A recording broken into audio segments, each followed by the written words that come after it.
Saya tinggal dengan orang tua angkat, namun kondisi keluarga kami kurang baik, di mana ketika marah, ibu angkat saya mengungkit semua kebaikan yang sudah diberikan kepada saya.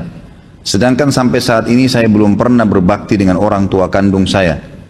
Apakah saya harus hijrah keluar dari rumah orang tua angkat saya dan kontrak dengan mengajak orang tua kandung saya? Orang tua kandung saya tinggal ibu saya saja. Mohon bantuannya Ustaz. Kalau saran saya iya. Saran saya iya. Anda kalau sudah tahu mana orang tua Anda yang sebenarnya, maka itu yang wajib. Masalah orang tua angkat itu, kita perlu balas kebaikan orang, gitu kan? Tapi bukan berarti harus tinggal di rumahnya. Dari sisi lain, pernah kita bahas ya, ada dosa besar yang kita pernah bahas, saya tidak ingat nomornya, ada namanya mannan. Mannan itu termasuk dosa besar orang yang suka menyebut-nyebut kebaikannya. Ya. Itu nggak boleh. Ya. Itu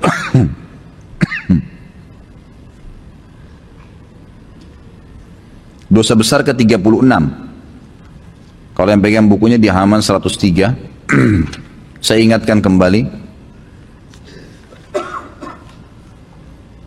Allah subhanahu wa ta'ala berfirman tentang tidak bolehnya menyebut-nyebut kebaikan. Jadi itu dosa ya, dosa besar. Saya sudah pernah bantu kamu, saya sudah 10 tahun berikan kamu beasiswa, saya sudah biayai kau dari kecil, nggak boleh. Sampai sebagian ulama mengatakan karena tegasnya larangan di sini, sampai-sampai orang tua pun tidak boleh bilang sama anaknya, nggak perlu. Padahal itu anak sendiri ya. Apalagi kalau dibalik, anak bilang ke orang tuanya atau saudara bilang sama saudaranya, itu nggak boleh sama sekali. Kata Allah SWT, Allah menjelaskan dalam Al-Baqarah 264, penyebab dibatalkannya pahala bagi orang yang pernah bersedekah karena menyebut-nyebutnya. Kata Allah, A'udzubillahi minasyaitonirrajim, ya ayyuhalladzina amanu la tubtilu shadaqatikum bil manni wal adza. Al-ayah. Hai orang-orang yang beriman, jangan sampai kalian menghilangkan pahala sedekah kalian dengan menyebut-nyebutnya dan menyakiti perasaan si penerima. Suami bilang sama istrinya, sudah berapa tahun saya biayai kamu? Bukankah saya sudah bantu orang tuamu? Bukankah begini dan bukankah begitu? Perlu satu hal digarisbawahi teman-teman sekalian ya.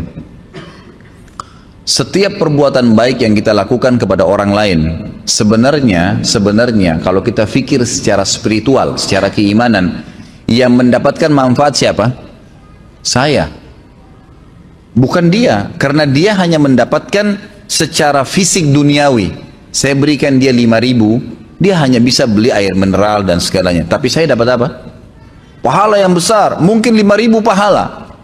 Tidak tahu, mungkin 5 juta, gitu kan? Makanya Abdullah bin Umar radhiyallahu anhu, beliau kalau tidak datang orang yang datang minta-minta ke rumahnya, beliau keluar mencari. Karena bagi beliau sebenarnya, beliau yang membutuhkan pahala itu. Bayangkan kalau tidak ada fakir miskin, tidak ada minta-minta. Kita dapat pahala sedekah dari mana? Gitu kan?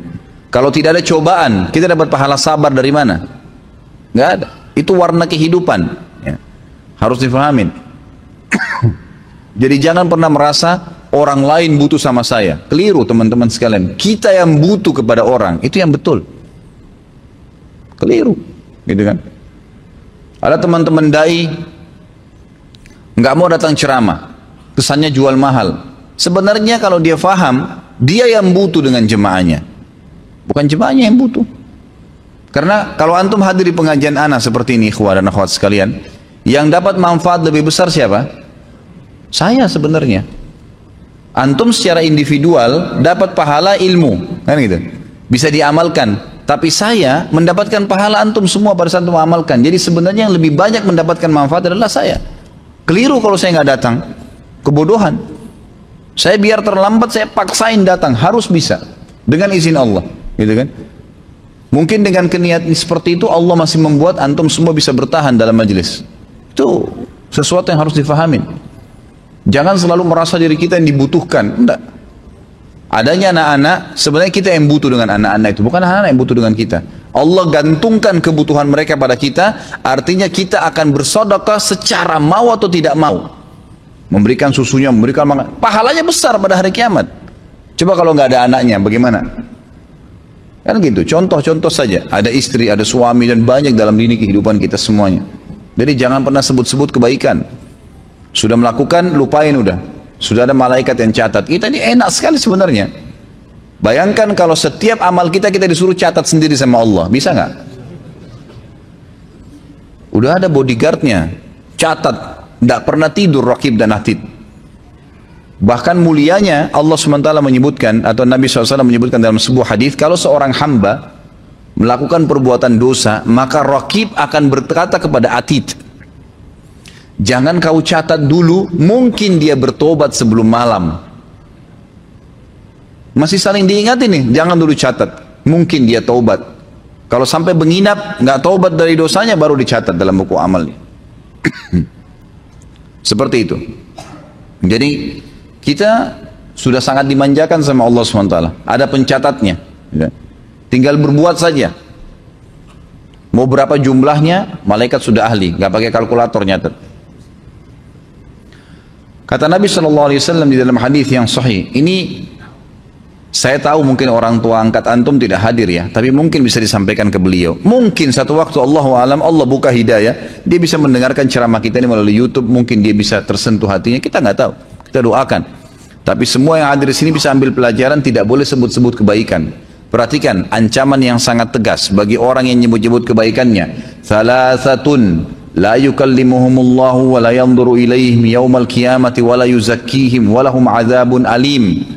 Al-musbilu izarah wal mannanu wal munfiqu sil'atahu bil halfil kadhib.